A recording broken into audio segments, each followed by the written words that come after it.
It started with a phone call I never thought I'd get from my own father. "Emma," he said, his voice steady and cold. "We all talked about it, and we agreed you're not invited to Thanksgiving this year." At first I thought I misheard. I even laughed softly, waiting for him to say it was a joke.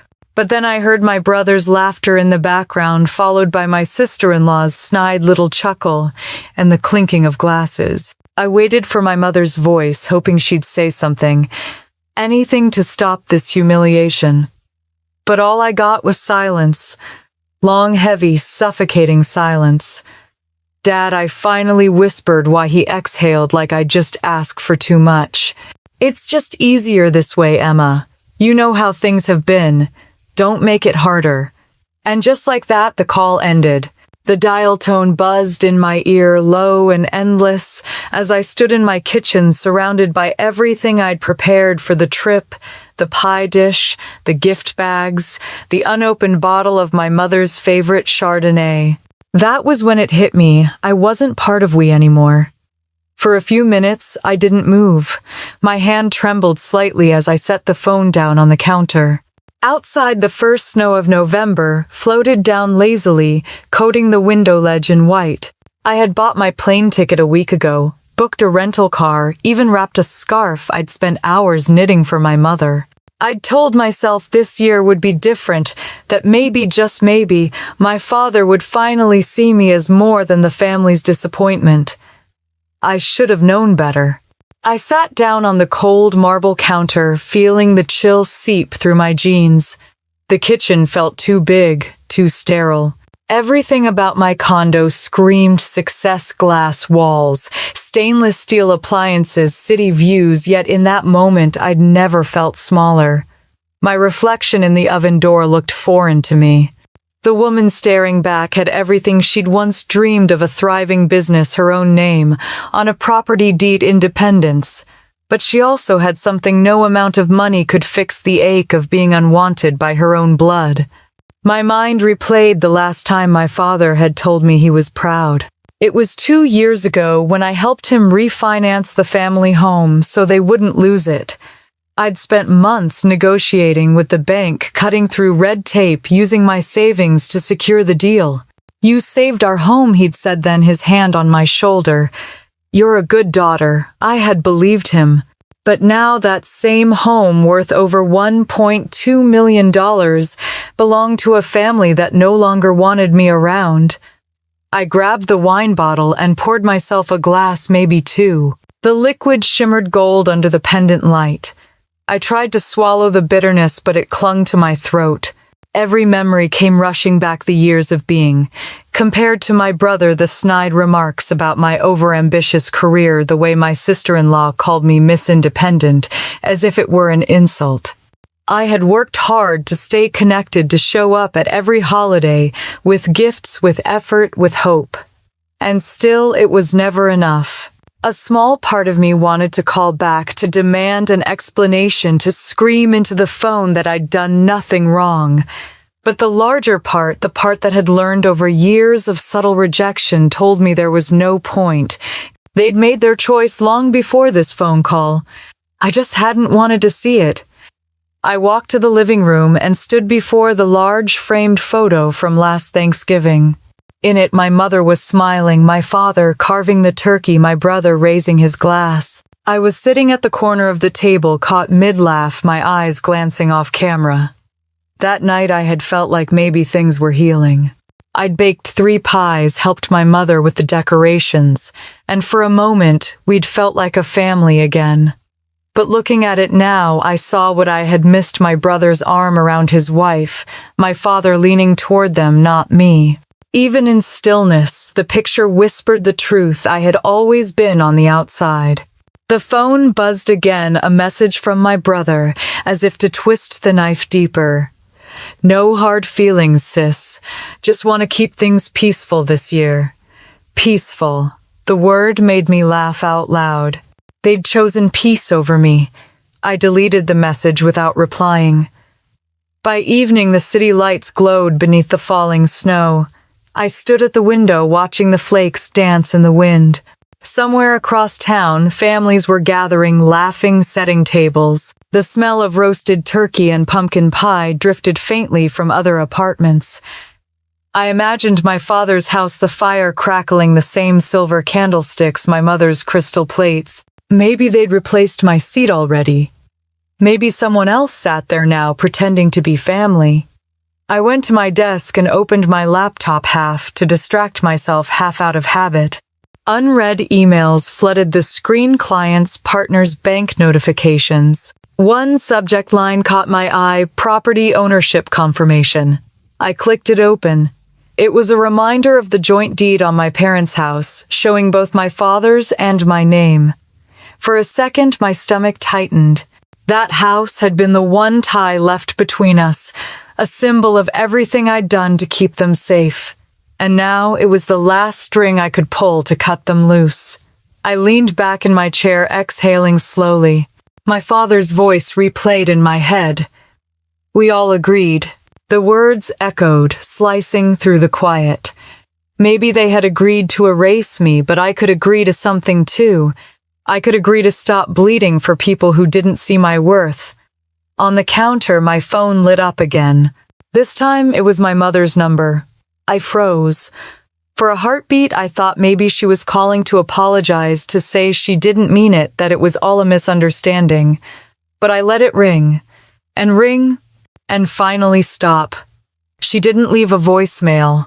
She never did when things got hard. I poured the last of the wine into my glass and stepped back to the window. Snowflakes pressed softly against the glass, melting into nothing. Down below, people hurried through the street, clutching gifts bundled in scarves, heading toward warmth. I used to think family meant belonging, a place you could always come back to. Tonight I realized it could also mean the people who taught you how to stand alone. I took one long sip and whispered to no one, "If they can cut me off, I can do the same." The words felt strange in my mouth, sharp but freeing. For the first time in years, the silence didn't scare me. It felt clean, final. When I turned off the lights, the room sank into a gentle darkness. The only glow came from the city below, distant, indifferent, alive. I watched it until my reflection disappeared into the night. Outside, the snow kept falling. Inside, I felt the first flicker of something new. Not anger, not even grief, but a kind of clarity. This year, the only thing I would be thankful for was finally learning the truth. I woke up the next morning to a kind of stillness that didn't feel peaceful. It felt hollow. My phone sat dark on the nightstand. No new messages, no apology, no come home. The air in my apartment was cool, still carrying the faint smell of the pecan pie I never got to serve. For a few minutes, I just sat there in bed, letting the silence spread until it filled every corner of the room. Then I got up, wrapped myself in a sweater, and made coffee strong enough to burn. I deleted the reminder on my phone that said, "Flight to Aspen, Thanksgiving," and as the screen went blank, a wave of something between grief and relief washed through me. As the steam rose from the mug, my eyes landed on an old photo on the fridge, my brother Ryan and me, both in our 20s, smiling at a summer barbecue. My father had his hand on Ryan's shoulder. Mine was cropped out of the frame. I took the photo down and stared at it, tracing the smudge where my mother's ring light had caught the flash. That's when the memories began to unspool one after another like a film reel I hadn't asked to play. When I was a kid, it had always been Ryan this, Ryan that. Ryan's trophies lined the living room shelves while my spelling bee medals stayed boxed under my bed. Dad called him the family's future. I was the one who helped out. Once when I was 10, I spent an entire afternoon baking cookies for my father's birthday. When I handed him the plate, he smiled politely before turning to Ryan and saying, "Did you remember to mow the lawn? That's my boy." My mother had just kept folding napkins, her silence smooth and practiced. I learned early that being good didn't make me visible. Years later, that same pattern followed me into adulthood. I worked my way through college, juggling 2 jobs, while Ryan dropped out twice. Still, my parents bailed him out every single time. He just needs direction, they'd say, as if the world owed him one. When I landed my first big promotion, I remember telling them over dinner, excited, hoping for pride. My father looked up, nodded once, and said, "That's great, Em. Pass the mashed potatoes." But the day I stopped expecting their approval was the day I started to succeed. By 30, I had built my own real estate company, owned my apartment, and had savings my family didn't even know about. Ironically, the first time my father called me responsible was the day he asked for help. It had been 3 years ago. He called late one evening, his voice shaky. "Emma, your mother and I were in a bit of a situation." Their house, the grand Caldwell home that had stood for decades, was on the verge of being taken by the bank after one of Ryan's business ventures collapsed. He'd convinced my father to refinance to fund his new company, and when it went under, they were left drowning in debt. I remember sitting at my kitchen counter, holding the phone, listening to the panic in my father's voice. "I'll fix it," I told him without thinking. And I did. For weeks, I spent every spare hour negotiating with the bank, reviewing contracts, leveraging my own assets to secure a better loan. When it was done, the house valued at over $1.2 million was safe. My name went on the deed beside my father's part of the legal agreement. He thanked me with a pat on the shoulder and said, "You didn't have to do that." I smiled and replied, "I know." A few days later, they threw a small dinner to celebrate the family staying together. Ryan gave a speech about how lucky we are to have each other. My parents toasted him for his resilience. I sat at the far end of the table, invisible again, watching the man who had nearly bankrupted them get praised for trying. When I left that night, no one even noticed. I sat in my car for half an hour, staring at the lit windows of the house I'd just saved, wondering why gratitude always skipped my seat. Now, years later, I could still hear that laughter, echoing faintly in my mind, as I stood in my apartment, watching the snow drift outside. I pulled out a box from my closet labeled family. Inside were cards, old photos, and a collection of Mother's Day letters I'd written but never sent. I flipped through one from college. "Dear Mom, I'm doing fine. I wish you'd come visit sometime." Her reply had been 3 sentences long, ending with, "Take care of yourself, honey." I smiled sadly.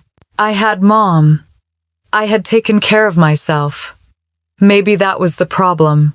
When I looked at the box again, I noticed something else tucked between the papers, a copy of the property deed from the bank still marked joint ownership. I had kept it out of practicality, but now it felt heavier, symbolic. The only thing tethering me to them was a house that had never truly felt like home. I closed the lid and placed the box on a shelf in the storage room. As I turned away, a strange calm settled over me. For the first time, I realized that all those years I'd been paying for their security financially, emotionally, just to buy a place I'd never been allowed to belong. I whispered into the empty room, "You needed me when it mattered. But now that I don't, I'm replaceable." Around noon, I went for a walk. The sidewalks were dusted with frost, and my breath came out in little clouds. Couples passed by holding hands, their laughter spilling into the air. I envied their simplicity. I stopped at a small cafe for tea, watching people greet each other with hugs, shared meals, warmth. It reminded me of how my family only knew togetherness when it benefited them. On my way home, I found myself thinking about my mother. There had been one night long ago when she'd tried to defend me. We were in the kitchen. I was 25 and had just told them about a business expansion. My father had said, "That's great, but don't get too full of yourself." My mother murmured, "Charles, she's doing so well," he'd snapped. "She's too independent for her own good." My mother had lowered her eyes and said nothing more. I remembered how small her voice sounded then, how much like mine it used to be before I learned to quiet it. Now, standing at my window, I whispered, "You chose peace over me." It didn't sound angry, just factual. I wasn't even sure if I blamed her anymore. She'd been taught to survive by silence. I'd just learned to survive differently. That evening, I made dinner for one. I lit a candle the same way my mother always did, but this time the flame was for me. I sat at my small dining table, eating slowly, savoring the stillness. My mind drifted to the future, to a life where my worth wasn't tied to who needed saving. When I finished eating, I opened my laptop and checked work emails, the soft glow of the screen reflecting off the wine glass beside me.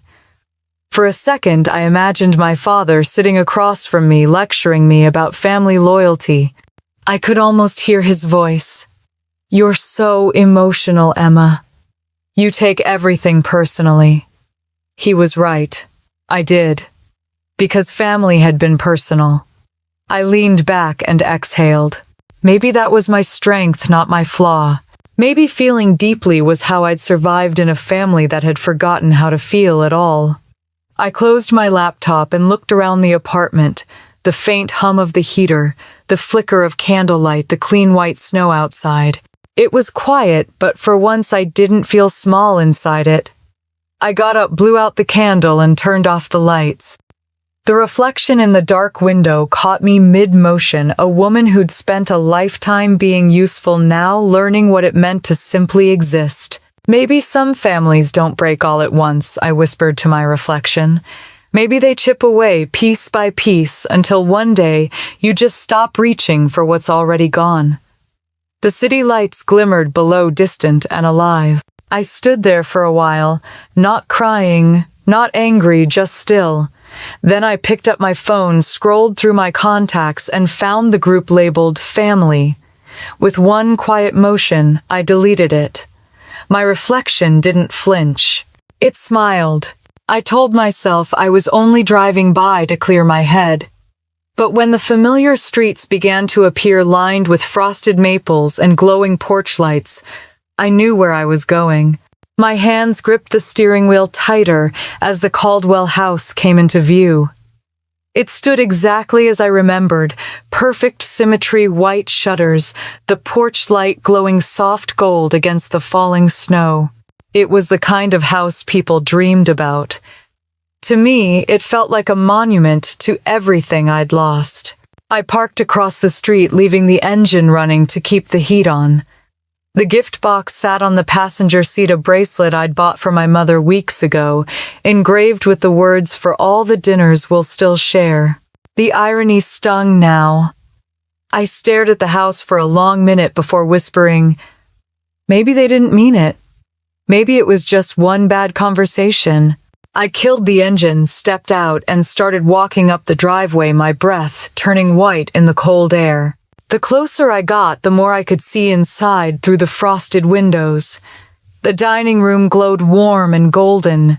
My father sat at the head of the table carving a turkey, while my brother Ryan poured wine into crystal glasses.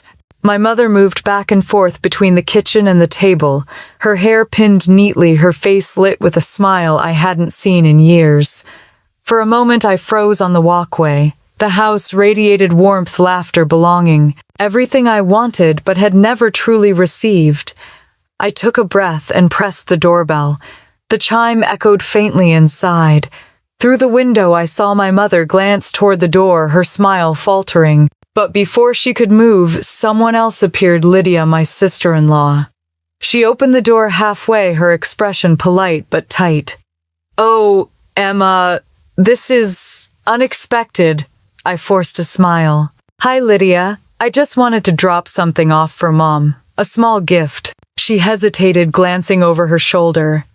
I heard muffled voices behind her, Ryan saying something I couldn't make out. Then Lydia stepped outside, pulling the door slightly closed behind her so the warmth stayed in, and I stayed out. "It's not a good time," she said, her tone clipped like a manager addressing an unwanted guest. "It'll just take a second," I replied, holding up the small box. "I won't come in." Her eyes darted past me toward the street. "Emma, the family's tired. It's been a long week." Inside, I saw movement.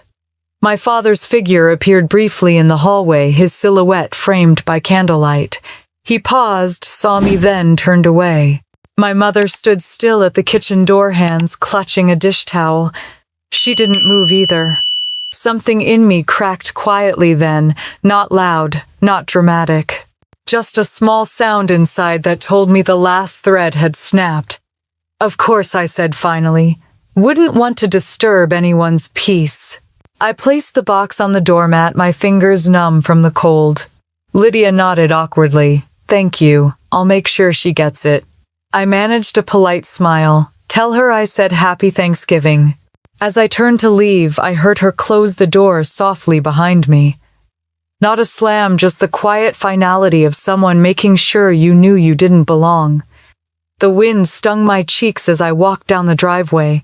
The snow was starting to fall harder now, tiny flakes sticking to my coat and hair. Across the street, Mrs. Henderson, the elderly neighbor who'd known our family since I was little, stood at her mailbox in a heavy coat. Emma, she called out, squinting through the falling snow. You're not staying for dinner. I forced a smile that hurt. Just dropping something off, Mrs. Henderson. She looked past me at the house, her brow creasing. Shame. Your mother always said Thanksgiving wasn't complete without both her children. I nodded, pretending not to notice how my throat tightened. People change. Her face softened. You take care, dear. I waved and walked back to my car. The lights from the house glowed behind me, laughter faint through the windows. It sounded muffled like music playing underwater, beautiful but unreachable. When I opened my car door, I hesitated before getting in. Through the glass, I saw my mother standing at the window. She had drawn the curtain halfway aside, her face barely visible. Our eyes met for a fleeting second. I raised a hand slightly, a small wave. She didn't wave back. Her hand twitched, then she let the curtain fall shut. That single movement hurt more than every word they'd ever said to me. I sat there for a while, engine idling, my breath fogging the windshield. The little gift box sat on the porch, dusted with snow. I thought of how many times I'd stood on that same doorstep, waiting to be invited and believing it would be different. It never was. When I finally pulled out of the driveway, my chest felt heavy, my hands cold on the wheel. The streetlights blurred through the snow, their glow soft and distant. I didn't play any music. I didn't cry either. The silence felt like its own kind of funeral. As I drove through town, I passed other houses, each window glowing with families gathered around tables, their laughter spilling out into the night. I imagined the smell of roasted turkey, the sound of clinking glasses, the easy rhythm of belonging. In the passenger seat, the pecan pie I'd baked the night before slid slightly with each turn. My mother's favorite. The sight of it made my stomach twist. At the next red light, I glanced out the window and saw a man sitting on the corner, bundled in layers, holding a cardboard sign that said hungry. Anything helps. Without thinking, I pulled over, rolled down the window, and held out the pie. He looked startled. Are you sure? Yes, I said quietly. I made it for someone who doesn't need it. He smiled, eyes kind but tired. Thank you. You're the first person to stop today. His words hit harder than he knew. You're welcome, I said, then drove away before my voice could break. By the time I reached home, the snow had thickened, blanketing the streets in white. I parked, turned off the engine, and sat there in the dark for a long time. My hands rested on the steering wheel, still trembling faintly. I could still see my mother's face in the window, her hesitation, her silence. It wasn't hatred, it was fear, the kind that made people choose comfort over courage. Inside my apartment, the air was cold and quiet. I hung my coat, poured a glass of water, and stared at my reflection in the kitchen window. My face looked tired, older somehow.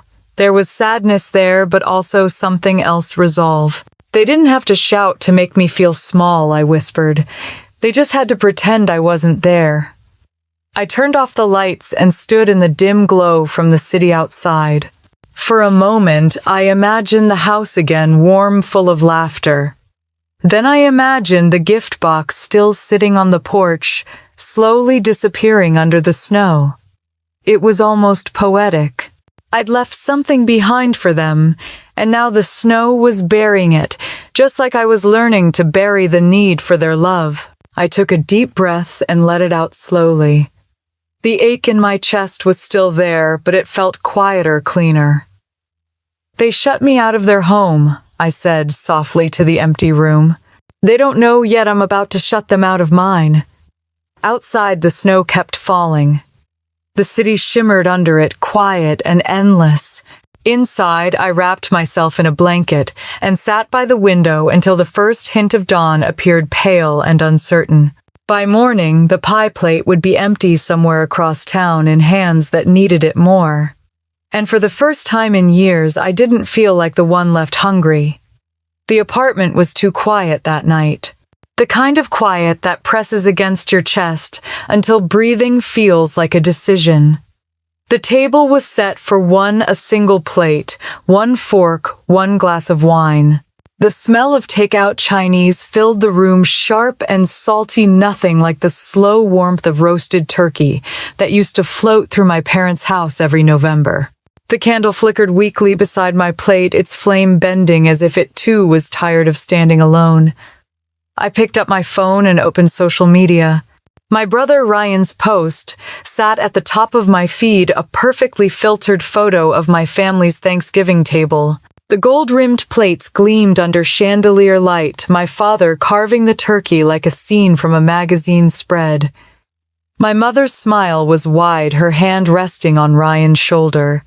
The caption read "Family. Always." The words sliced through me. I zoomed in on the photo until it blurred, until the edges melted into nothing.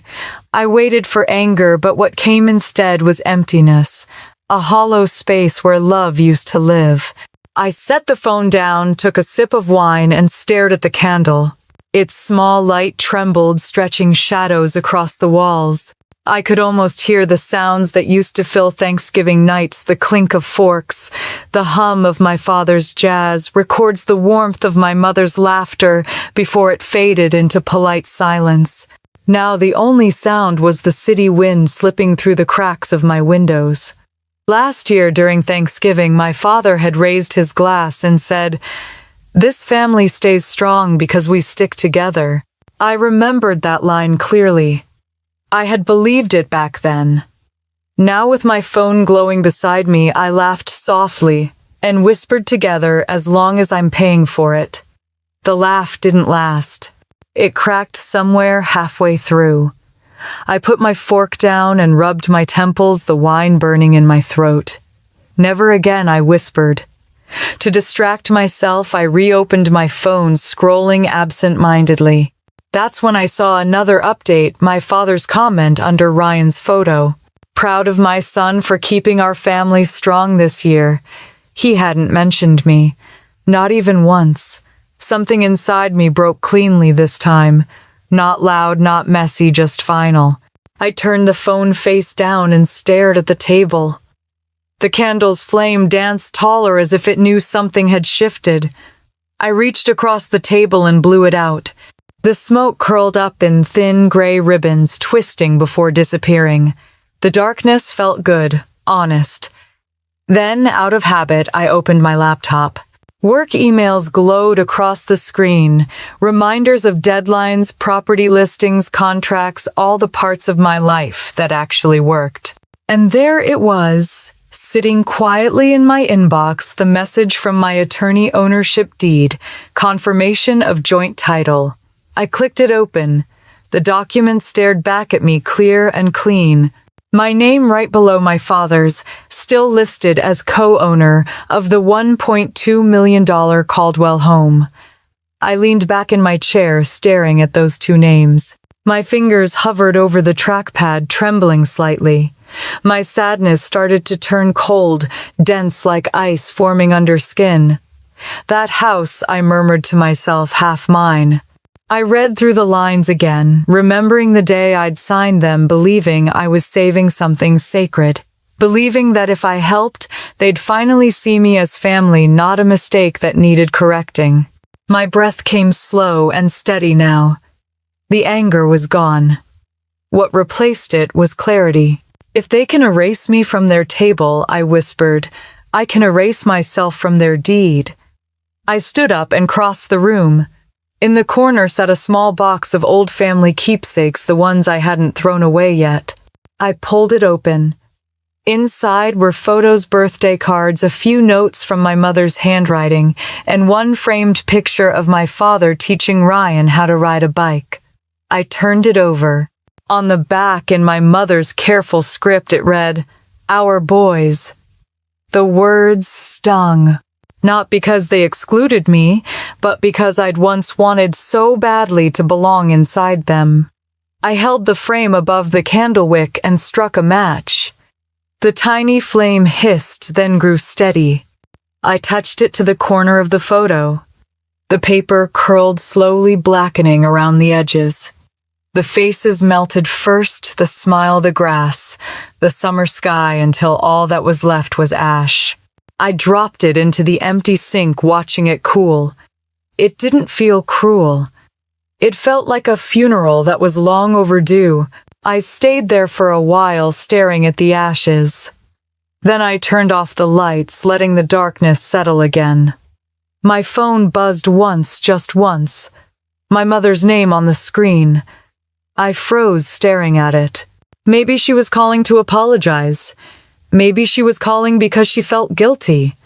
The phone kept buzzing. I didn't answer. After a few seconds, it stopped. No voicemail followed. She never left one when things got hard. I picked up my glass and walked to the window. Outside, snow was falling again, thick and slow, blanketing the streets below. The world looked peaceful, quiet, almost new. I pressed my hand to the glass and whispered, "If peace costs this much, I'll still pay it." The reflection of the city lights shimmered over my skin, and for the first time I didn't see a woman waiting to be loved. I saw someone learning how to love herself. I sat back down at the table, opened my laptop again, and scrolled through the property records. My cursor hovered over the line with my father's name. I didn't have to do anything yet, just knowing I could was enough. Revenge didn't feel like rage. It felt like silence. Clean, cold, absolute. I stared at the deed one last time, then closed the laptop. My phone lit up again, a notification from social media, a photo of Ryan and his family by the fireplace captioned, "So thankful for all we have." I smiled, just a faint, weary curve of my lips. "You'll see what you have soon enough," I murmured. The heater clicked softly in the corner, breaking the silence for a moment before falling quiet again. I could hear the faint hum of the city, the heartbeat of something alive and distant. I took another sip of wine, colder now, and exhaled. The bitterness had faded. What remained was steel. "Tomorrow," I said to the empty room. "Tomorrow I start cutting ties." The candle smoke had already vanished, but its scent still lingered, a trace of something burned clean. I stood by the window once more, watching the snow collect on rooftops. It looked almost gentle, like forgiveness falling over a city that had forgotten how to ask for it. "They always said family is forever," I whispered. Maybe that's true. Because even forever has to end somewhere. When I finally turned off the last light, the room glowed faintly from the city below. My reflection in the glass was soft, half-shadowed, almost new. By morning, I would know what had to be done. And this time, I wouldn't hesitate. The morning light poured through the blinds, slicing across my kitchen counter like quiet determination. The air smelled of fresh coffee and frost. I stood there barefoot, watching the steam rise from my mug, feeling more awake than I had in months. There were no tears, left no hesitation, only a strange kind of calm, the kind that comes when you finally stop waiting for someone else to fix what they broke. I put on a charcoal blazer, brushed my hair back, and stared at my reflection. My eyes were clearer, colder, but not cruel. "No more tears," I said softly to the woman in the mirror. She didn't flinch. She just nodded back. I grabbed my folder labeled Family Trust, Property and Allowance, and slid it into my bag. Then, I picked up my car keys and stepped into the cold Denver morning. The drive downtown was quiet. The snow had begun to melt, leaving streaks of silver water across the streets. People bustled past, wrapped in scarves, carrying coffee cups, laughing into phones.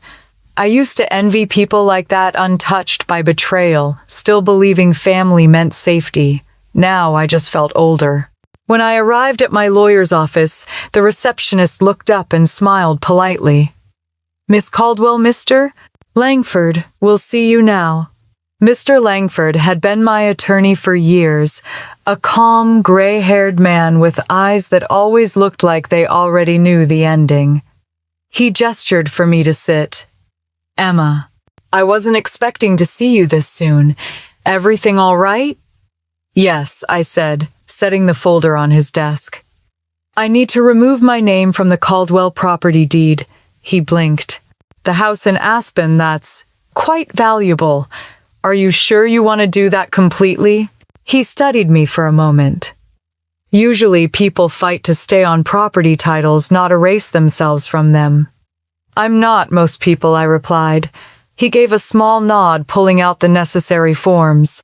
"It'll take a signature and some verification. But once this is done, you'll forfeit all ownership and legal rights to that house. You'll be cutting all ties financially." "Perfect," I said, picking up the pen. "That's the point." He hesitated before handing me the document. "Emma, forgive me if this sounds personal, but are you sure this isn't a decision made in anger?" I looked up at him. "If it were anger, I'd have done this years ago." He didn't ask again. The pen glided across the page, my signature steady and deliberate. Each loop of ink felt like a small liberation. When I finished, I set the pen down and exhaled. It wasn't triumph, I felt it was silence. The kind that fills the space where obligation used to live. Mr. Langford placed the papers into a folder. "All right, I'll process these by tomorrow." He paused. "You're a good daughter, Emma. Not everyone would have saved their parents' home in the first place." I smiled faintly. Maybe that was the problem. Back in the car, the city lights reflected off the windshield, blurry through the last flakes of snow. I sat for a while before starting the engine, letting the heater hum softly. Then I opened my banking app on my phone. There it was, the recurring transfer I'd set up years ago, $8,000 monthly allowance to Charles and Margaret Caldwell. It had started as a gesture of love, a way to help them feel secure, but over time it became a leash I tied around my own neck. I stared at the screen. The numbers meant less to me than the habit they represented, how much I'd been paying just to keep my family's approval. I hesitated for a breath, then tapped Cancel Recurring Payment. The screen blinked, then displayed Payment Deactivated Successfully.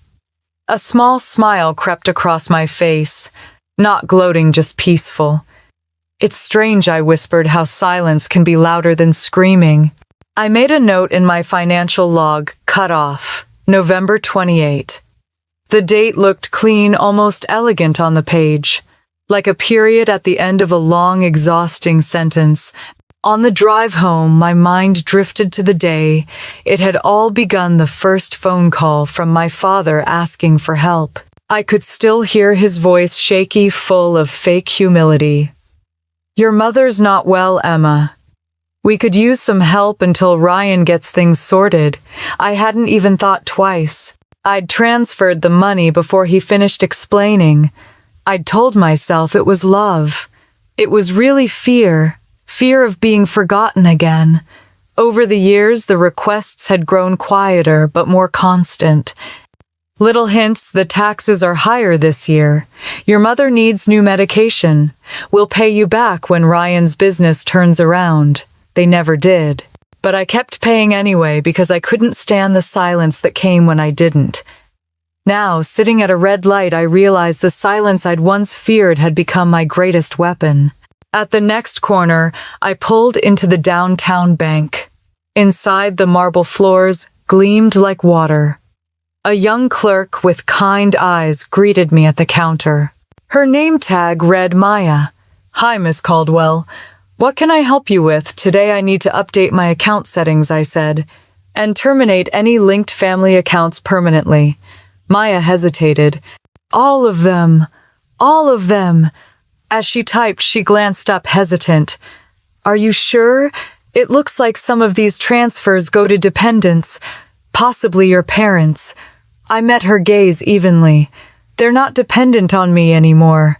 They're just used to being rescued." Her eyes softened and a faint smile tugged at her lips. "Understood. I'll handle it." When she was done, she handed me a receipt confirming the closures. "You're all set." It must feel strange, though, letting go of that much control. I folded the receipt neatly and slid it into my coat pocket. "Not strange," I said. "Freeing." As I walked out of the bank, the wind hit my face sharp and clean. The sky above was a deep, cold blue streaked with white. For the first time in years, I felt light. Driving home, I thought about how people always imagine revenge as something fiery, dramatic, a shout, a slammed door, a storm. But mine was quiet. No yelling, no chaos. Just doors closing one after another until all that was left was peace. When I got back to my apartment, the air felt warmer somehow. I set my keys on the counter, poured myself a cup of tea instead of wine, and opened my laptop. My inbox was full of work messages, contracts, meetings, deadlines. It all felt steady, reliable mine. I clicked open a blank document and typed 3 words at the top: what freedom feels like. Then I leaned back and smiled. The phone on the counter buzzed once, then again. I didn't check it. I knew who it was. Probably Ryan, maybe my father. Or maybe they'd started to notice the missing deposits. Either way, it didn't matter. "They'll think it's a glitch at first," I murmured to myself. "Then they'll call the bank. Then they'll realize the truth." I closed the laptop. For the first time in years, I didn't feel guilty for choosing myself. The sun had begun to set, casting long orange ribbons across the apartment walls. I stood at the window looking out at the glowing city. The world kept moving, indifferent to everything I'd just done. It felt right that way. I picked up my tea, let the warmth fill my hands, and whispered, "They took my invitation. I took back my power." Outside, the last snowflakes drifted through the fading light, catching fire as they fell. The city looked softer now, cleaner. I watched until the colors faded to dusk, until the lights began to sparkle again, tiny signs of life I no longer needed to chase. This wasn't revenge anymore. It was reclamation. And for the first time, I finally belonged to myself. The first thing I noticed that morning was the silence. Not the hollow, aching kind that used to haunt me, but something gentler, steady, clean, almost alive. The sunlight filtered through my blinds, touching the edge of my desk where yesterday's paperwork still lay. I stretched slowly, realizing for the first time in years that my body didn't feel heavy. It felt like my lungs had finally remembered how to breathe. I made coffee, humming to myself as the kettle whistled. The city outside was just waking up, the air crisp, the streets slick with melted snow. I checked the clock on the wall, 7:30. My new beginning was exactly 1 week old. Work felt different now. I drove to the office early, the heater humming softly as I watched the skyline rise against the morning Sunday. No calls from my father, no messages from my mother, no reminders of how much I owed them financially or emotionally. My phone, once filled with family notifications, had been blissfully quiet. When I parked, my assistant Lauren greeted me with her usual smile. "Morning, Emma. You look lighter." I smiled back. "I am." She nodded approvingly. "Good. You deserve it." It was such a simple sentence, but it stayed with me all day. You deserve it. I'd spent my whole life earning approval that never came. Now the idea that peace didn't need to be earned, it just had to be chosen, felt revolutionary. By noon, my inbox was stacked with contracts, deals, property inquiries. It was the kind of chaos I thrived on. Still, when my phone buzzed, I felt that familiar jolt in my chest. I glanced at the screen. An email. The subject line read, "Urgent account inquiry." It was from my father's accountant. I opened it, scanning the short, polite message. "Mr. Caldwell has noticed some recent changes to joint financial arrangements. Could you please confirm if these were authorized by you?" I didn't reply. I deleted it. A few minutes later, my voicemail pinged. I pressed play. A bank manager's voice came through the speaker. "Miss Caldwell, we've received multiple calls about an issue with your monthly deposits. We'll need to verify." I hit stop. My reflection in the black screen of my phone smiled faintly. Let them figure it out. It wasn't bitterness. It was clarity. That evening I drove home through soft flurries of snow. The streets glowed in the fading orange light. My phone buzzed again, texts from unknown numbers, messages I didn't bother opening. I turned the device face down on the passenger seat. Silence was a kind of music now, one I never wanted to stop hearing. On Saturday morning, I went to yoga for the first time in months. The studio smelled faintly of lavender and cedarwood. When the instructor asked us to close our eyes and breathe, I did. "Inhale what strengthens you," she said. "Exhale what doesn't." I pictured my father's voice, his dismissive tone, the constant weight of proving myself. I let it all go on the exhale. During the meditation, she said one more thing. "When you stop reacting, you start reclaiming." The words lodged somewhere deep inside me. That was it. My silence wasn't avoidance, it was reclamation. After class, I walked home through the city, feeling a strange, quiet happiness settle inside me. The bakery on the corner had its door open, the smell of cinnamon rolling out into the street. A couple laughed softly as they shared a croissant. An old man fed crumbs to pigeons by the fountain. It all felt beautifully ordinary. My phone vibrated in my pocket. I didn't look.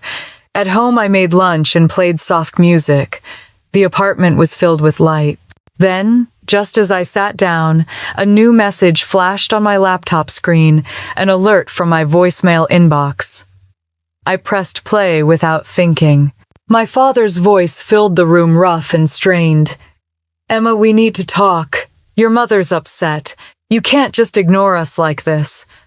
The house, I stopped it there. He still didn't get it. It was never about the house.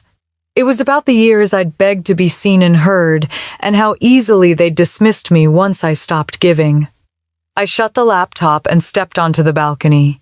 The air was cold but clear. Denver stretched beneath me, a city moving forward, whether anyone was ready or not.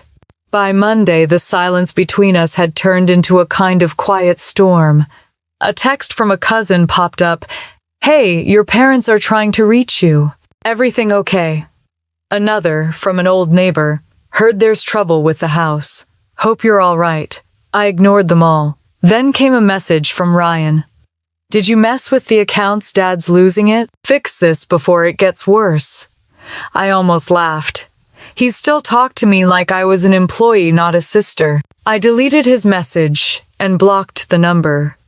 The next day, during a lunch break, I wandered through a small farmer's market near my office. The air was filled with the sound of vendors calling out the smell of roasted nuts and apples. I bought a bundle of lilies, white, delicate, unpretentious, flowers for myself just because. As I paid, the cashier looked up with a curious smile. It was Maya, the same young woman from the bank. "Oh, Miss Caldwell, how are you?" "I'm good," I said. "Really good," she grinned. "You don't look like someone who regrets her choices." "I don't," I said. "Not one bit." She handed me the flowers and said quietly, "Then you did the right thing."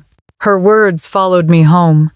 I put the lilies in a vase on my dining table and stood back to admire them.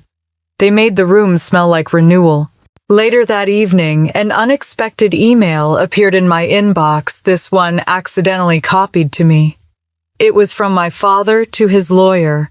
Subject urgent. Mortgage payment default notice. I read the first few lines. The panic, the confusion, the shifting blame. I didn't need to read more. I closed the email and leaned back, staring at the ceiling. It wasn't joy I felt. It was justice. The kind of justice that comes not from revenge, but from finally letting someone live with the consequences they've created. The phone rang again that night. My mother's name. I stared at it, my thumb hovering over the green button. For a split second, I thought about answering, about hearing her voice, about ending the quiet. Then I imagined the moment after the guilt, the manipulation, the slow unraveling of everything I'd worked to reclaim. I let it ring. When the call ended, I turned off the ringer completely. The silence returned soft and protective. I made myself a cup of tea and sat by the window watching the snow fall. The world outside looked peaceful, silver and white under the streetlights. I thought about what my father had once said. "You're too sensitive, Emma. You take everything personally." He was wrong. I didn't take everything personally. I just stopped pretending the things that hurt me didn't matter. I sipped my tea, feeling the warmth spread through me. "They think silence means weakness," I whispered. "They don't know it's the only language I have left." The phone screen lit up one more time, glowing faintly against the dark table. "Dad." I reached over and turned it face down. Outside, the snow had stopped leaving, the world washed clean. Inside, I breathed deeply and listened to the quiet, the kind that no longer hurt. I wasn't waiting anymore. I wasn't reacting. I was reclaiming. And this time the silence was mine. The phone started buzzing before dawn. At first I thought it was an alarm I'd forgotten to turn off, but when I rolled over the screen, lit up in the dark, 32 missed calls. My father, my mother, Ryan. Even the home number I hadn't seen in years. The ringing started again, relentless, each vibration echoing through the apartment like a reminder of everything I'd cut loose. I stared at the screen for a long moment, the sound drilling into the silence I'd spent a week protecting.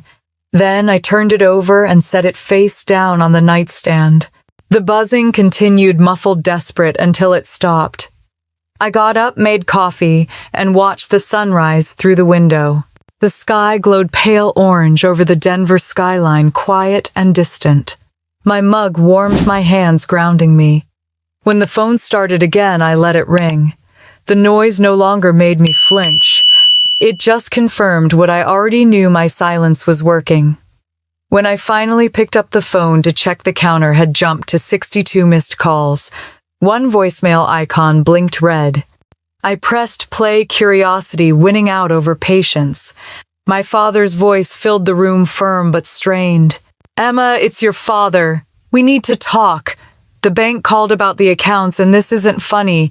You can't just disappear like this." His tone was clipped, commanding not a hint of remorse, just irritation that he couldn't control me anymore. I stopped the message halfway through and deleted it. A few minutes later, another voicemail downloaded automatically. My mother this time, her voice trembling. "Sweetheart, your father's just upset. Please call us back. We can fix this before it gets worse." Before it gets worse, as if the damage hadn't been done long ago. I could almost picture her clutching the phone with shaking hands, whispering apologies she didn't mean.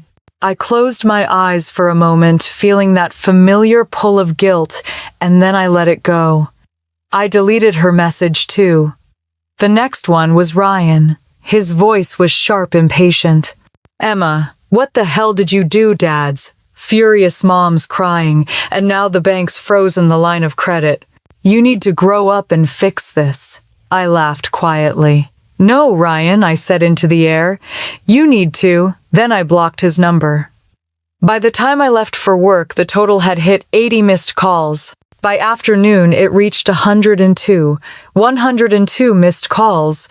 The number stared back at me like an accusation, but instead of shame, I felt something close to satisfaction. I took a screenshot and saved it, not as proof for them, but for myself. A reminder that silence has power too. At the office, my assistant poked her head in. "Everything all right? Your phone's been buzzing nonstop." I smiled. Everything's perfect. The truth was, I didn't feel perfect. I felt raw. My stomach twisted each time I thought about my mother's voice, the panic in it. But beneath that, there was relief, clean, undeniable relief. After years of begging to be heard, they were finally the ones desperate to speak. Around noon, I stepped outside for some air. The cold wind stung my face as I walked along the sidewalk, hands shoved into my coat pockets. Cars rolled past, people hurried by, all of them wrapped in their own lives. No one would have guessed I was dismantling mine piece by piece, and somehow it felt like freedom. When I got back to my desk, a new email had arrived from an old family friend, Margaret Harris. "Your dad's been trying to reach you. Please call him back, dear. He sounds awful." I closed the message without responding. They'd used pity before. This time I wasn't falling for it. That evening I came home to a quiet apartment. I cooked dinner, something simple, pasta and a glass of red wine, and turned on some music.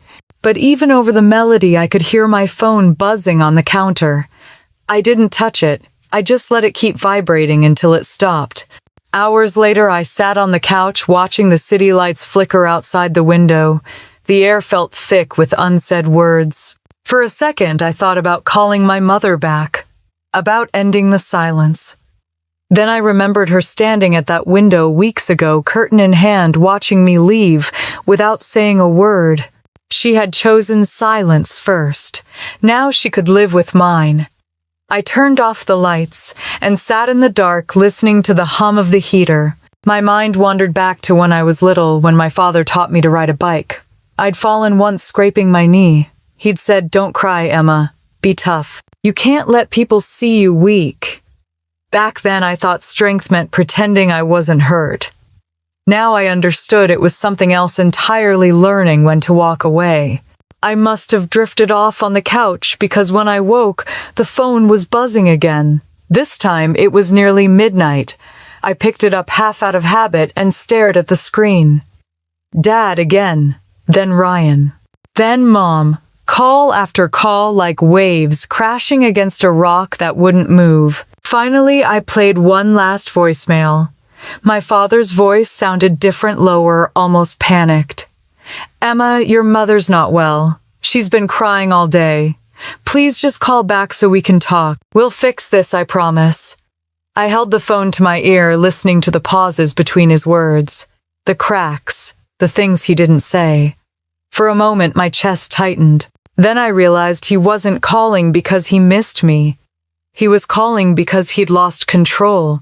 I put the phone down gently and whispered, "You can't fix what you never valued." The apartment was silent again. I walked into the kitchen, refilled my glass, and stared at my reflection in the window. My face looked tired but calm, strong in a way I hadn't recognized before. The next day I met Nora for lunch at a small cafe near the park. She studied me over her cup of tea. "Are you really not going to answer them?" "No," I said simply. She frowned. "You don't think this is too harsh?" I shook my head. "They didn't answer me for years, Nora. I'm just returning the favor." Her expression softened. "Be careful not to become what you hate." Her words lingered long after I left the cafe. That night, I dreamed I was sitting at my family's Thanksgiving table again. Everyone was there, my father carving the turkey, my mother smiling, Ryan talking too loudly. I tried to speak, but no sound came out. My father looked at me and said, "You're too quiet, Emma." I woke up with tears on my pillow. Silence had become my weapon, but it was also my mirror, showing me just how lonely justice could be. By morning, the calls had stopped. I stared at my phone for a long time, waiting for it to light up again. It didn't. I poured myself a cup of coffee, the silence stretching thick and still. When the screen finally buzzed, it was my mother's number. I didn't answer. I watched it ring, fade, and ring again. When it stopped, I whispered to the quiet room. They didn't listen when I begged. Now they can listen to my absence. I turned off my phone completely and placed it face down on the counter. Outside, the snow had begun to melt, the world softening under the first light of morning. I stood by the window, breathing deeply, feeling both the ache and the relief of everything I'd done. Their panic was noise. My peace was silence. And for the first time in my life, I chose the sound that belonged to me. The silence lasted 3 days. No calls, no messages, no emails. I thought maybe they'd finally given up, but deep down I knew better. With my family, calm was never peace. It was the pause before another storm. On the 4th morning, I opened my laptop and found an email waiting for me from my cousin Lisa. The subject line read, "Just so you know." My stomach sank before I even clicked. Her message was short. "I thought you should hear it from me. Your parents are in trouble with the bank. The house might be at risk. I'm sorry." I sat there staring at the screen, the words blurring slightly as I read them again. For a moment I couldn't feel anything. Then slowly a familiar ache crept into my chest. Not sympathy, not regret, just the ghost of the daughter I used to be, the one who would have rushed to fix everything. I closed the laptop and pressed my palms against the table, grounding myself. "You did this once," I whispered. "You don't have to do it again." But curiosity, that old enemy, wouldn't leave me alone. I opened my email again and typed a message to my lawyer asking if he could verify anything about my parents' situation. His reply came within the hour. "They've fallen behind on mortgage payments. The bank has issued a notice. You're no longer legally tied to the property, so you're not responsible." I exhaled slowly. The words should have comforted me, but instead they felt heavy. That house wasn't just a building, it was a symbol. It had always represented everything I tried to hold together, and now it was crumbling without me. Later that afternoon, I got a call from a number I didn't recognize. Against my better judgment, I answered. "Emma." The voice was hesitant. It was Mrs. Henderson, the neighbor who'd seen me leave their house weeks ago. "Hi, Mrs. Henderson. I don't mean to intrude, dear," she began softly, "but your parents have been asking everyone about you. They seem worried. I think they're in over their heads." Her voice wavered, gentle with pity. "Your mother looked awful the last time I saw her. She asked if you'd call." I closed my eyes, pressing my fingers to my forehead. "Thank you for letting me know," I said, "but I can't go back there." There was a pause. "I understand, sweetheart. Sometimes love just hurts too much." When I hung up, I sat on the couch, the city humming faintly outside my windows. My mind drifted back to the last time I'd walked through that house, the warmth of the fireplace, the faint scent of pine polish, the sound of my mother humming as she set the table. It used to feel like safety. Now it only felt like history.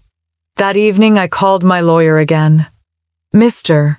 Langford, could you tell me who the deed was transferred to after I signed it over?" He rustled some papers on the other end. "Looks like your parents added your brother's name a few weeks later. He's listed as co-owner now." "Ryan, yes." Why, I let out a quiet laugh. "No reason. Of course, they hadn't just excluded me from their table, they'd tried to erase me from their legacy too." After we hung up, I poured myself a glass of wine and sat by the window staring out at the lights. My reflection stared back, calm, steady, but with something sharp behind the eyes. "They didn't just push me away," I murmured. "They built a life where I didn't exist." The thought didn't make me angry anymore. It just made me certain. Around midnight, the phone rang again. I didn't recognize the number, but I answered anyway. "Emma." My father's voice sounded hoarse, older. I said nothing. "Emma, please. I know you're there. We need to talk." Still I stayed quiet. "The bank called," he continued. "They're saying the payments haven't gone through. We're trying to fix it, but..." His voice trailed off, raw and small, in a way I'd never heard before. "I don't know what happened. I almost pitied him. Almost. Finally I spoke. "You happened, Dad?" There was silence. Then softly, "You don't understand." "I understand perfectly," I interrupted. "You said I wasn't family. You made that decision for me. Now you get to live with it." "Emma," he said, the sound barely a whisper. "Please." I ended the call. For a long time I sat there in the dark, listening to the quiet hum of the city below. It should have felt victorious, but it didn't. It just felt necessary. The next morning my phone buzzed with another message, this one, from the family's old lawyer, the one who'd handled my father's business deals years ago. "I thought you should know it read your parents may lose the house if they can't find additional income. They mentioned you, but I told them legally your involvement ended last month." I stared at the message, my throat tight. For years that house had been my proof of worth. I'd poured money, time, and effort into saving it, saving them. And when I stopped, everything unraveled in weeks. It was never about love. It was about dependence. Later that afternoon I met Nora at a coffee shop. She studied my face as I stirred my drink. "You look exhausted," she said. "I am." "Have you heard from them?" I nodded. "They're losing the house." Nora's brows lifted slightly. "And how do you feel about that?" I thought about it for a moment, then said, "Like it's finally fair." She gave me a long, thoughtful look. "Sometimes fairness and peace don't live in the same house, you know." "I'm not looking for peace," I said. "Not yet." That night I dreamed of the Caldwell home again. Only this time it wasn't filled with laughter. The walls were cracked, the chandeliers dim, the fire cold. My father sat in his chair, staring at empty plates, while my mother stood by the window holding the curtain just like she did that night. Only this time she looked at me and whispered, "We shouldn't have closed the door." I woke up before dawn, tears drying on my cheeks. The dream stayed with me all morning, lingering like a bruise. Around noon, my father called again. I didn't answer. Instead, I opened my email and sent a single line to Mr. Langford. "Please confirm the final status of the Caldwell property once it's settled." He replied within minutes. "Of course, Emma, I'll handle it." I closed the laptop and leaned back in my chair, the weight of everything pressing and lifting at the same time. They had wanted a life without me. Now they had it. Still, part of me, small and stubborn, ached for something I couldn't name. Maybe it was closure. Maybe it was the sound of my mother's voice saying she was sorry. But I knew better than to expect that. As evening fell, I stood by the window watching the first flakes of snow begin to fall again. The world outside looked soft, new, untouched. They had their house, their choices, their silence, and I had mine. I whispered into the fading light, "You didn't lose the house because of me. You lost it because you forgot who built it." The city below flickered to life, and I stood there until the last bit of sun disappeared behind the mountains. In the end, I didn't feel like the villain. I didn't even feel like the victim. I just felt free. The knock on my office door came just after noon. I was reviewing a contract when Lauren buzzed through the intercom. "Emma, there are 2 people here asking for you. They say they're your parents." For a moment I couldn't speak. My throat closed, and I stared at the stack of papers in front of me until the words blurred. "Send them in," I said finally. My voice didn't sound like mine, it was steadier. The door opened, and my parents stepped inside. My mother looked smaller than I remembered, her hair pulled back tightly, her coat buttoned wrong. My father, on the other hand, stood straight, his expression a mix of anger and pride. He didn't waste time on greetings. "We need to talk," he said, his tone clipped. I gestured toward the 2 chairs across from my desk. "Then talk." They sat down, the tension filling every inch of the room. My mother's hands twisted in her lap. My father leaned forward, his elbows on his knees. "The bank's threatening foreclosure," he said flatly. "You can't just walk away from family responsibilities like this." "Family responsibilities," I repeated, the words sharp in my mouth. You mean the house I saved once already? The house you told me I wasn't part of anymore? My father's jaw tightened. You're being dramatic. That Thanksgiving thing was a misunderstanding. I let out a laugh that didn't sound like laughter. A misunderstanding. You told me not to come. You said everyone agreed I wasn't invited. He shifted uncomfortably. That was poor wording. My mother reached out, her voice soft. Emma, please. We didn't mean for things to go this far. I looked at her hand's delicate, trembling ring glinting under the fluorescent light. You watched me walk away, I said. You could have stopped it. You could have opened the door. Her voice cracked. I was scared of losing your father. I felt something twist inside me, and you lost me instead. For a moment, the only sound was the hum of the heating vent. My father exhaled sharply, standing up to pace. We're not here to argue about the past, he said. We're here to fix this. I folded my hands on the desk. There's nothing to fix. I gave you everything once. You spent it. He turned his face red. You think this makes you the bigger person. You think cutting off your own parents makes you noble. I stayed seated, my voice calm. No, it just makes me done. His eyes flashed. Don't talk to me like I'm some stranger. That's exactly what you are, I said quietly. A man who values money more than his daughter. He froze. My mother started to cry. Her sobs filled the room, soft at first, then louder. It was the kind of crying that comes from years of pretending everything is fine. I stood and went to the cabinet behind me, pulling out a folder. I placed it on the desk between us and opened it. Inside were copies of the deed documents, my name once beside my father's, then the form I'd signed to remove it. This, I said, tapping the page, is what independence looks like. You wanted me out of your lives. I made it official. My father stared at the papers, his eyes dark. You're punishing us. No, I said. I'm freeing myself. He looked down at the document again, the realization settling over him. My mother wiped her eyes, whispering, We were wrong. I shook my head. You were selfish, and I was stupid enough to keep paying for it. My father's voice broke the anger, draining away, replaced by something smaller, shame maybe. You've become cold, he said. I met his eyes. No, I've become clear. He looked at me for a long time, and in that silence, something passed between us, a quiet acknowledgement that the power had shifted. The roles had reversed. The daughter who once begged for love now held all the control. Finally, he gathered the papers into his hand, straightened his coat, and said, We'll manage. I hope you do, I replied. He walked to the door without looking back. My mother hesitated, standing in the doorway. Her eyes were red and tired. She reached out and touched my arm gently.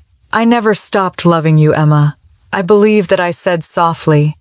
But love without respect isn't enough. Her hand trembled, then fell away. She followed my father out, closing the door quietly behind her. When they were gone, I stood in the center of my office, the silence pressing in like fog. My heart beat fast, but my hands were steady. For the first time in my life, I had said everything that needed to be said.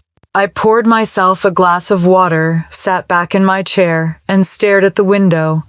The city stretched out below, cold, bright, and indifferent. It looked exactly how I felt. For years, I thought closure would come with an apology. But now I realized closure came from truth. From standing still while the people who hurt you faced what they'd done. When Lauren poked her head in a few minutes later, she glanced at me curiously. Everything okay? Everything's finally okay, I said. After she left, I leaned back and closed my eyes. The sound of my mother's sobs lingered in my ears, but so did her words. I never stopped loving you. I wanted to believe her. Maybe part of me still did. But love had never been the problem. Love had always been the weapon. I stood and walked to the window, pressing my hand against the cold glass. Outside, the sky was pale gray flakes of snow beginning to fall again. Somewhere across town, the house I'd saved once was now slipping away brick by brick, payment by payment. They had built their world without me. Now they'd have to live in it without my help. The thought didn't bring joy, but it brought peace, and peace was something I hadn't felt in years. When my phone buzzed, I ignored it. I already knew who it was. Instead, I opened my journal, the same one I'd kept since college, and wrote, "I didn't walk away to hurt them. I walked away to stop hurting myself." The words sat there on the page, quiet and final. I closed the book and looked around my office at the walls, the light, the desk where I'd built my own life from nothing. I realized I wasn't angry anymore. I was free. Outside, the snow fell thicker, softening the city's edges. I watched it for a long time until the world seemed to blur into white. When I finally turned off the lights and gathered my coat, the office was dark, except for the faint reflection of my face in the glass, calm, steady, alive. Sometimes I thought freedom doesn't come with fireworks. It comes with a door closing quietly behind you. And I let that sound follow me all the way home. The morning after the confrontation felt different. The air was clearer, the silence softer. For the first time in months, I didn't wake to the weight of dread pressing against my chest. I lay still for a while, letting the sunlight creep across the sheets, feeling its warmth on my skin. It wasn't forgiveness yet, but it was peace in its earliest form. I got out of bed, slowly moving through the apartment like someone learning how to live again. The kettle whistled, the smell of coffee filled the kitchen, and when I looked out the window, the city glowed under a new layer of snow. Denver had never felt so still. I thought of how yesterday my father's voice had cracked, how my mother's hand had trembled when she touched my arm. The memory didn't sting. It just settled somewhere quiet inside me. When I sat down with my coffee, I didn't open my emails or check my phone. I just watched the sunlight shift across the walls. For years, I said softly to the room I thought peace would come when they changed. I was wrong. It came when I stopped waiting. That thought stayed with me all morning. Guilt came and went like shadows on the floor, flickering but never staying long. The truth was part of me did miss them. Or maybe not them, but the idea of them. The family I wanted, not the one I had. I'd spent years fighting to prove I belonged, but belonging built on pain was never real. Around noon, I put on my coat and stepped outside. The air was crisp, biting against my cheeks, but it felt good to be out. I walked aimlessly through the city, passing small shops with wreaths in the windows and couples holding hands. I stopped at a florist's cart near Union Station and picked out a single red candle from the display. The vendor wrapped it carefully in tissue paper, smiling as he handed it over. "For someone special?" he asked. "For me," I said. He nodded like he understood. I carried the candle home and set it on the counter. The color glowed even in the daylight, a deep, steady crimson. It reminded me of warmth, of courage, of the kind of love that didn't vanish when it wasn't returned. Later that day, I met Nora for coffee. The cafe was quiet, the smell of roasted beans and cinnamon comforting in a way that felt familiar. She smiled as I walked in, but her eyes searched my face. So she said softly, "How did it go?"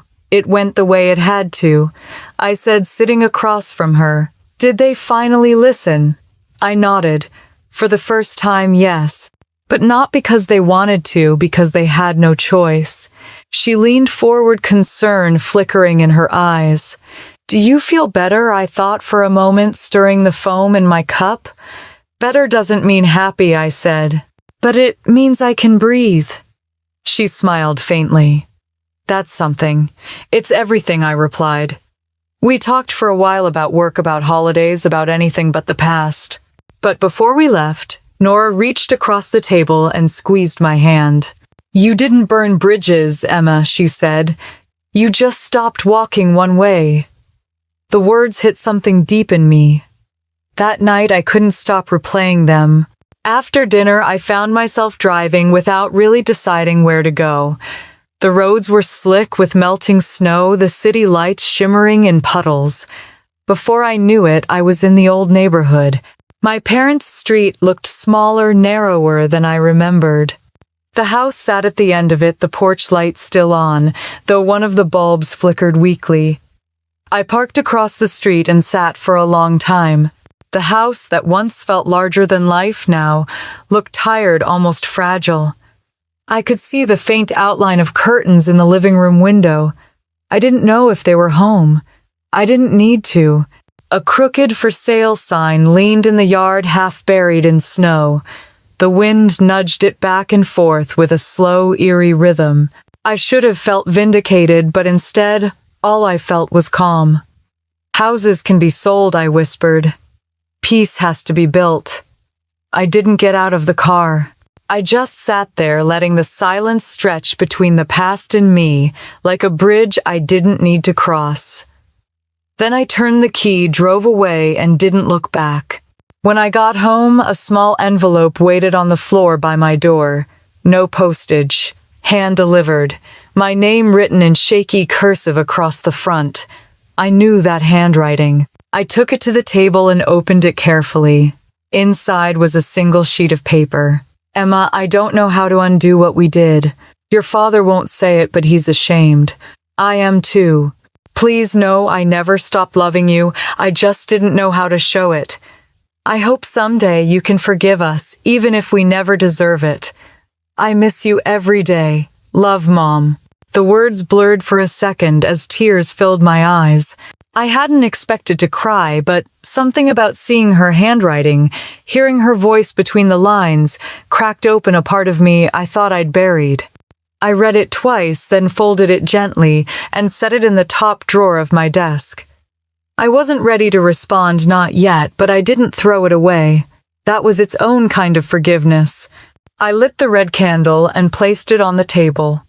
The flame flickered steady and alive, casting soft gold light across the room. I sat down and watched it for a while, the wax melting slowly, the air smelling faintly of smoke and cinnamon. You can't control who breaks you, I whispered. But you can decide what grows in the cracks. I made myself a simple dinner music playing quietly in the background. For the first time in a long time, it didn't feel strange to eat alone. It felt intentional. Later, I opened my journal and began to write.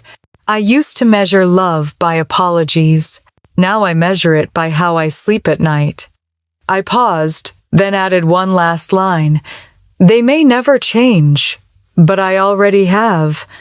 When I closed the book, the candle was still burning, the flame low and calm. I turned off the lights, leaving only that small glow behind.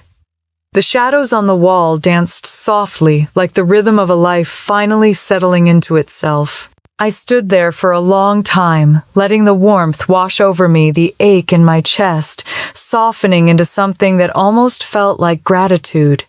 Forgiveness didn't have to mean returning. Sometimes it was just releasing the weight and walking forward.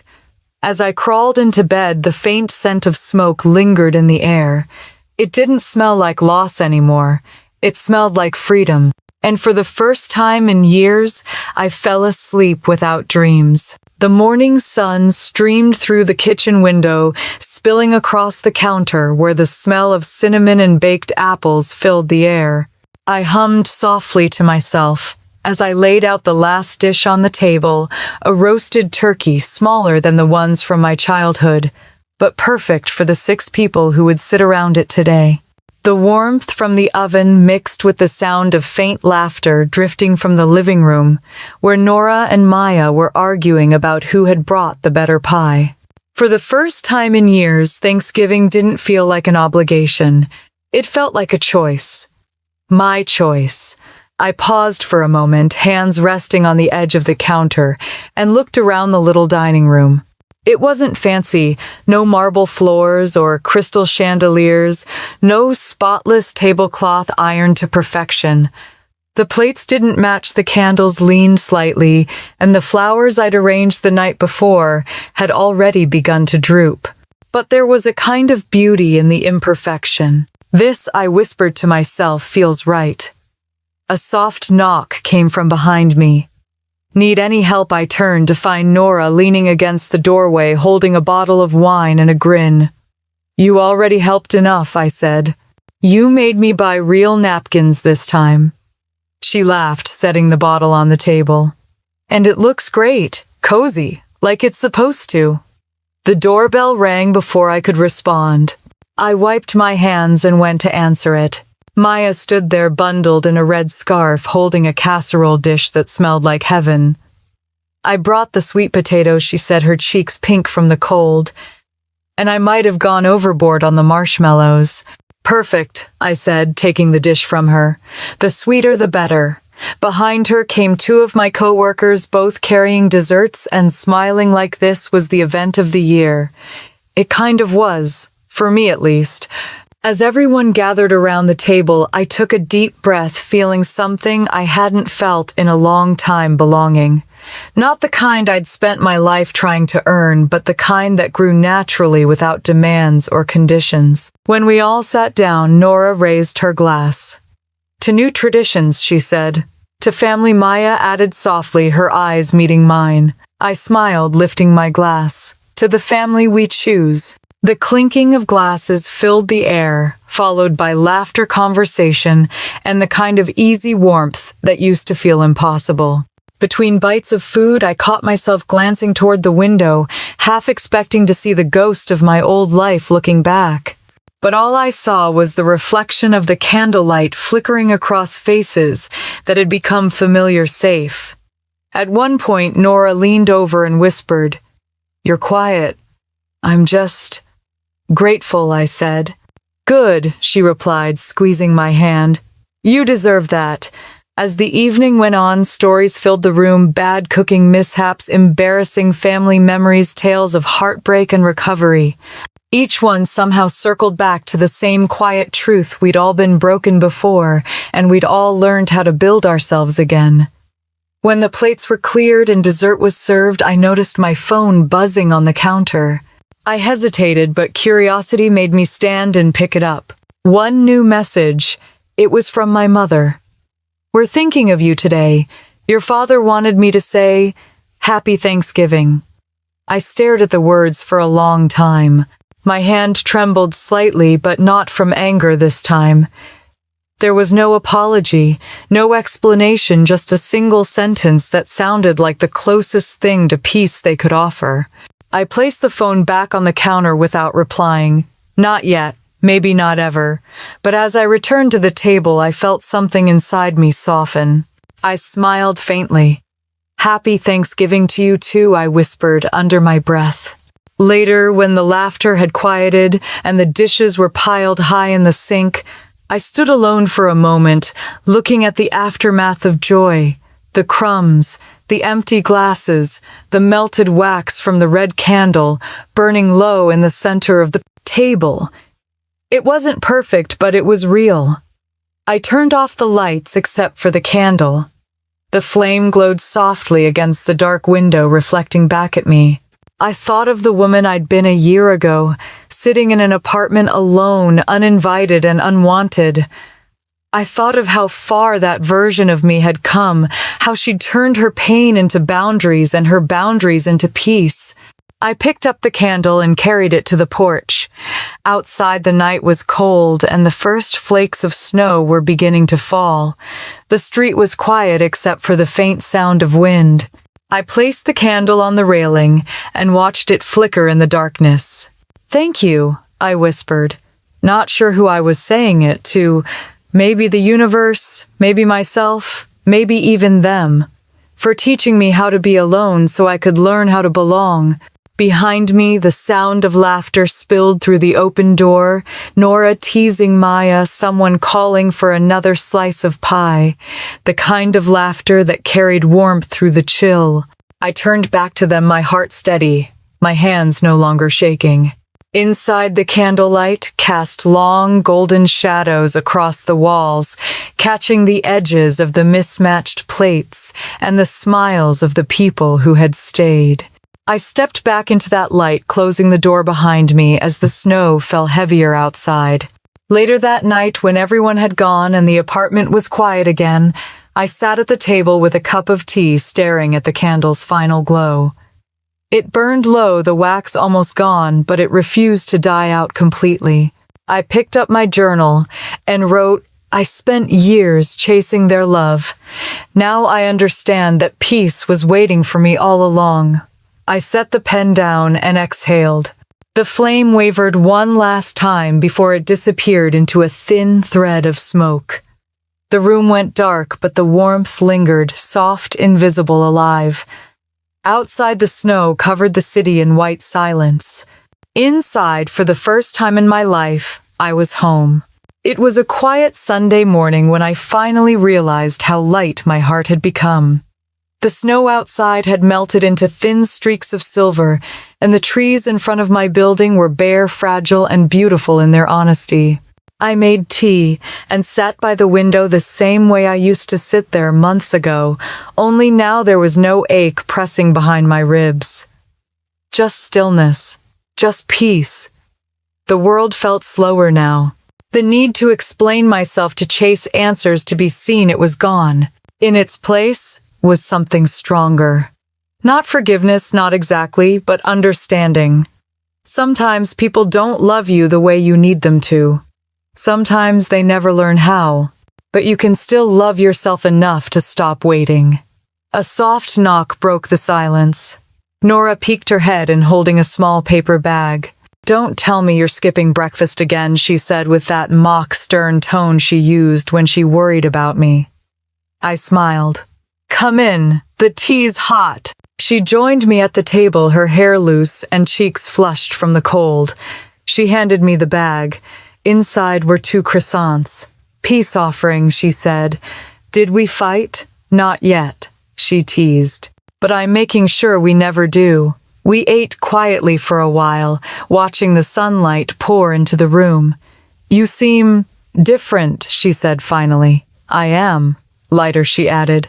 "Like you stopped holding your breath." I nodded. "Because I did." She smiled softly. "I'm proud of you, you know." Those words hit deeper than she probably realized. For years, I'd waited for someone in my family to say them. I never thought I'd hear them from a friend, but maybe that's what family really was. Not the people who share your name, but the ones who share your heart when you've run out of pieces to give. After she left, I walked over to my bookshelf and pulled out my journal. The red candle from Thanksgiving sat beside it, burned down to a stub, but still fragrant with cinnamon and wax. I lit it again, watching the small flame come alive. Its glow painted the walls gold. I opened the journal and flipped to a blank page. For a long time, I didn't write anything. Then, slowly, the words began to flow. This year, I learned that closure doesn't always come with apologies. It comes when you stop waiting for them. I learned that boundaries don't mean cruelty, they mean self-respect. And I learned that sometimes walking away is the most loving thing you can do for yourself and for them. I paused, tapping the pen against the paper. I'm not angry anymore. I'm grateful. Grateful that they taught me what love isn't, so I could finally recognize what it is. I closed the journal, the faint scent of ink mixing with candle smoke. Outside, the world was bright, quiet, endless. My phone buzzed once on the table. I hesitated before picking it up. A text from my mother. "I saw the for sale sign come down today. The house finally sold. It's strange not living there anymore. I hope you're well." I read it twice, then smiled. The words didn't make me cry this time. The house was gone, but the weight that came with it was gone too. I typed back, "I'm good, Mom. I hope you are too."